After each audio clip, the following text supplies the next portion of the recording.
Hola y bienvenidos a la Claqueta Análisis. Hoy vamos a hablar sobre los balizadores del desierto. Dirigida por el cineasta Nasser Khemir, esta obra es coproducida por Francia y Túnez, marca el inicio de la trilogía del desierto del director, pero hoy solamente vamos a hablar de la primera película. La trama sigue a un joven maestro que llega a una remota aldea en el desierto para educar a niños que nunca han asistido a la escuela. Al llegar descubre que en el pueblo solo quedan niños, ancianos y mujeres, ya que los hombres han partido en busca de un tesoro oculto. Los niños, afectados por una maldición, deambulan por las dunas mientras el maestro se ve cautivo por la belleza del desierto y por una misteriosa joven del lugar.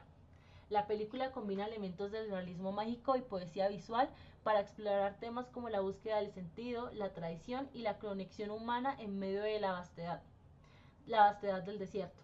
La narrativa se entrelaza con la cultura sufi, ofreciendo una reflexión profunda sobre la espiritualidad y la condición humana. Esta película ha sido reconocida por su enfoque lírico y su capacidad para transportar al espectador a un mundo donde la realidad y la fantasía se fusionan, destacando la riqueza cultural y paisajista de Túnez. Y ahora vamos a hablar un poco sobre el simbolismo que encontramos en esta película. Claro que sí. Bueno, uno de los elementos más simbólicos o más importantes en medio de la película es el desierto, que pues realmente se presenta no solamente como un escenario físico en el que deambulan pues los caminantes, sino que también es un espacio místico y espiritual, ya que pues siempre parecían estar como en una búsqueda constante de un tesoro o de una verdad más profunda y trascendental. Por otro lado, pues también tenemos el barco que dentro de ese mismo contexto del desierto se convierte en un símbolo de tránsito, ¿sí? De desplazamiento y a la vez como de inmovilidad, como que en todo momento vemos que los personajes están estancados en un mismo punto y en ningún momento vemos que tengan como una trayección más hacia el futuro o que simplemente vayan a avanzar en algo. Esta contradicción entre el parco y su entorno desértico resalta la temática de la frustración, la imposibilidad de avanzar y la desconexión de los personajes con su entorno, ¿sí? Absolutamente todo lo que sucede dentro de esta película es como algo extraño, ¿sí? Digamos que el hecho de que haya un barco en medio de un desierto es como un poco contradictorio, como un poco místico, ya que pues sería como imposible, ¿sí? Pero esta misma razón como que nos representan ese estancamiento que existe en los personajes. Además del barco, pues puede ser interpretado como una representación de alienación y la búsqueda de sentido en un mundo que parece haber perdido su rumbo. Como mencionaba anteriormente, pues ninguno de los personajes se ve que vayan a tener un desarrollo como tal. Parecen estar en un estado de estancamiento, atrapados en su entorno, que no les permite encontrar una salida o un propósito claro. En ningún momento, pues, como que tienen un propósito o una razón de ser. Claro, y bueno, por último vamos a tocar, o no por último, vamos a tocar otro tipo de simbolismos que en este caso son los espejos. Repetidamente vemos que en la película se visualizan bastantes espejos y siempre son fragmentados. Entonces podemos entender que a lo largo de la película los personajes se enfrentan a una percepción de sí mismos y de su entorno bastante distorsionada. A medida que avanzan, esos espejos amplifican esa distorsión y como cada personaje se encuentra distorsionado tanto por dentro como por fuera de su realidad. Por eso, al quebrarlos, pues digamos que destruyen esa realidad fragmentada en la que viven. Por otra parte, vamos a hablar de los cuentos que se tocan a lo largo de la película y pues vamos a tener el ejemplo de cuando el profesor está contándole a los niños de esta aldea una historia y esto tiene diferentes significados. Como primero se puede tratar como el conocimiento y eh, como la oralidad dentro de la cultura. Entonces, digamos que como vemos en este tipo de localizaciones, ya sea África, Arabia, bueno, y muchos lugares como estos, el cuento funciona como cultura, ya que nutre a esta mente joven para mantener la cultura viva dentro de sus raíces. Otro aspecto es como el cuento de búsqueda y revelación. Entonces a lo largo de la película los personajes, específicamente como vemos el maestro, van descubriendo historias dentro de la cultura contadas de los niños hacia él. Y esto enriquece el conocimiento tanto de los niños como del mismo profesor. Y es como un conocimiento compartido.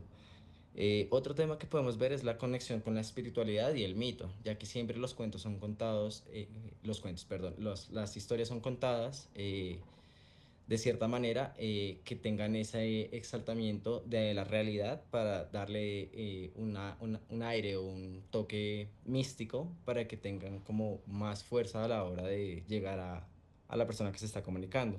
Y por último, eh, utilizarlo como el poder de la palabra y la imaginación, que al profesor contar estas historias, digamos que nutre la imaginación y da más aspecto digamos que de la realidad que se vive fuera de la que viven en esa aldea.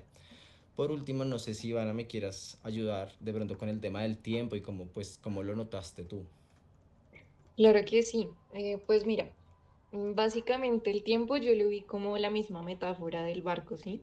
El tiempo de alguna manera representa ese estancamiento, porque en ningún momento vemos que un personaje como que si llegan a una conclusión no salen con absolutamente nada y pierden absolutamente como ese rumbo al que iban, ¿sí?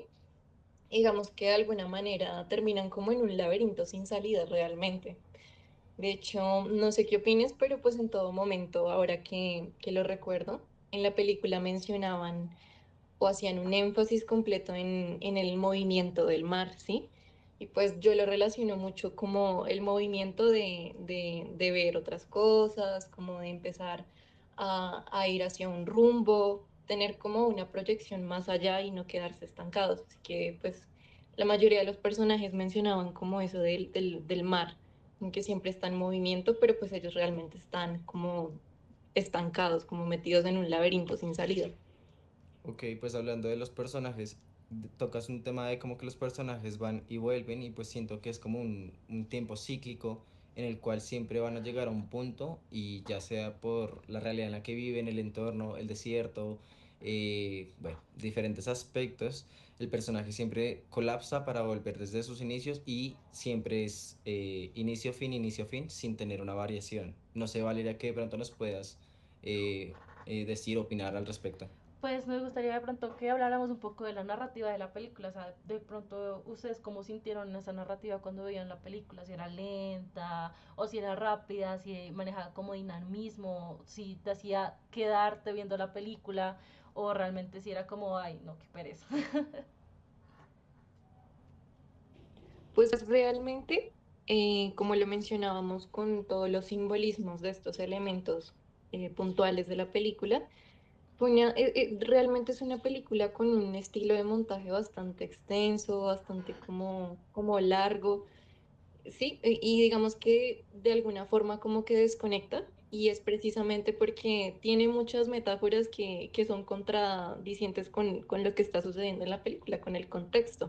Porque, digamos, estamos en un desierto y de repente nos aparece un barco, de repente están buscando como un tesoro. Entonces, sí, digamos que de alguna manera resulta un poco como que desconecta con un poco con el público y es un poco como pesada de ver, pues en mi parecer. No sé qué opinen ustedes Claro, en yo creo cuanto. que aportando un poco a lo que dices también está como entra un poco en el montaje eso de que tiene tomas muy largas y estáticas. O sea, que es cámara fija y las tomas quedan así como, o sea, así como si fuera inmovilidad. O sea, da como una sensación de inmovilidad y como que el tiempo se detiene, pero sí, por eso siento, por eso mismo siento que se suele hacer como un poquito extensa, porque utiliza mucho ese recurso de la cámara fija. Yo también opino, digamos que tocando ese tema de los tiempos, de pronto como que detienen el tiempo físico dentro de la película, pero se extiende de una manera, ¿cómo llamarlo? Eh, que se vuelve pesada para el espectador y asimismo como que se vuelve difícil de, de, de- de, de continuar en la línea de la visualización. Por otra parte, digamos que volvemos a ese tema de lo cíclico, que los personajes sabemos que están en una distorsión, pero volvemos con el mismo hecho de los espejos, que en diferentes tomas o diferentes escenas se repite el hecho del espejo y eso ya alarga demasiado más, aún más el tiempo dentro de la historia. Bueno, y qué importancia creen que tiene la música y el sonido en la atmósfera de la película?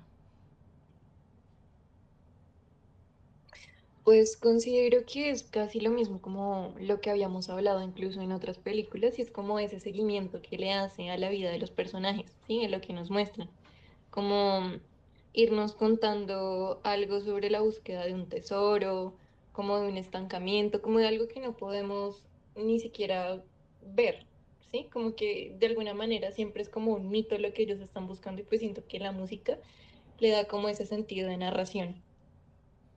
Yo considero que por, complementando lo que dice Ivana, la musicalidad y de pronto eh, varios aspectos sonoros que manejan, de cierta manera narran parte de la historia, pero también a sí mismos se vuelven repetitivos, donde la canción sigue siendo la misma y sabemos que hay una atmósfera de búsqueda, de intriga, pero sigue siendo tan repetitiva que refleja aún más el tema del tiempo cíclico dentro de toda la historia. Entonces, o sea, en base como en globalizando todo eso, ¿cuál creen que es el mensaje que quiere transmitir la película como entre esa relación entre el hombre y la naturaleza? Pues yo considero que debe estar anclada como a esos ciertos momentos en los que nosotros no sabemos cómo qué hacer, tratamos de buscar como una salida o algo así por el estilo, o eso simplemente una razón para seguir en algo, en lo que estemos, pero al final de cuentas siempre termina siendo como una especie de círculo vicioso y seguimos como a lo mismo, ¿sí? O sea, yo siento que está como muy relacionada como en ese momento en específico en el que estamos un poco como críticos en cuanto a problemas personales y no podemos ver una salida simplemente porque estamos en busca de algo que pues realmente no existe o no está o simplemente ya no tiene como un fundamento como tal en nuestra vida. Digamos que por otra parte, teniendo en cuenta eso que dice Ivana, pues yo siento que la película como tal es una crítica constante como al intentar despertar, ¿no? Y como darle ese siguiente paso a ese ciclo que se vuelve repetitivo, ya sea para el espectador o pues como lo vemos dentro de la misma historia. Y como, como no caer en ese tema repetitivo que pues puede tener cualquiera con cualquier tema realmente. Entonces toca el tema del tiempo repetitivo como para entender que no es fácil de llevar, ya que desconecta. Y es la idea como de salir de ese momento para pues dar ese siguiente evolución o paso a algo más. Sí, yo creo que también podríamos como mencionar de pronto esto, pues que lo habíamos hablado en una anterior ocasión sobre otra película de la que hablamos del tema de la psicología del personaje, que digamos aquí, a diferencia de la que mencionábamos antes, aquí siento que sí desarrolla mucho como esa psicología, ¿no? La psicología del personaje principal, como que se centra mucho en eso y las interacciones con el entorno, en lugar de como buscar momentos de acción o emoción dramática, sino que a través de la actuación los personajes no solo luchan con las duras condiciones del desierto, sino que con sus propios demonios internos. O sea, que eso también como que se refleja mucho en la película. Claro que sí, Valeria. Digamos que, bueno, por último, no sé qué nos quieras decir, Valeria o Ivana, con relación como de la película, pues la recomendarías como para verla o qué tip pues, nos podrías decir para entender mucho más el contexto de esta película. Pues yo siento que sí, o sea, como estuvimos mencionando a lo largo de esta charla, sí es una película difícil de ver, o sea, en el sentido de que se hace muy larga y muy extensa y a veces como que te llega a desconectar un poco de la trama y te sueles perder ciertos momentos, pero a la vez también es como ese ejercicio enriquecedor de como empaparse de todo eso, ¿no? Entonces esto sí, sí como que siento que sí la recomendaría, sí diría como véanla, pero que sea un momento en el que como tener mucha fuerza de voluntad para poder verla seriamente y no como distraerse con otras cosas.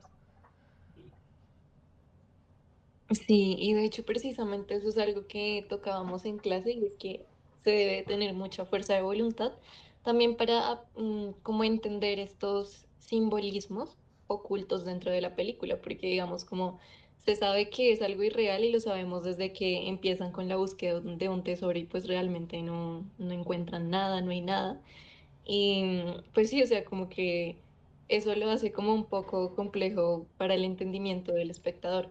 Pero sí, como dice Valeria, se recomendaría, pero sí hay que tener mucha voluntad, demasiada voluntad, como para no desconectarse y también como también tener mucha análisis crítico para poder leer como esos simbolismos detrás de, pues, del significado que tiene.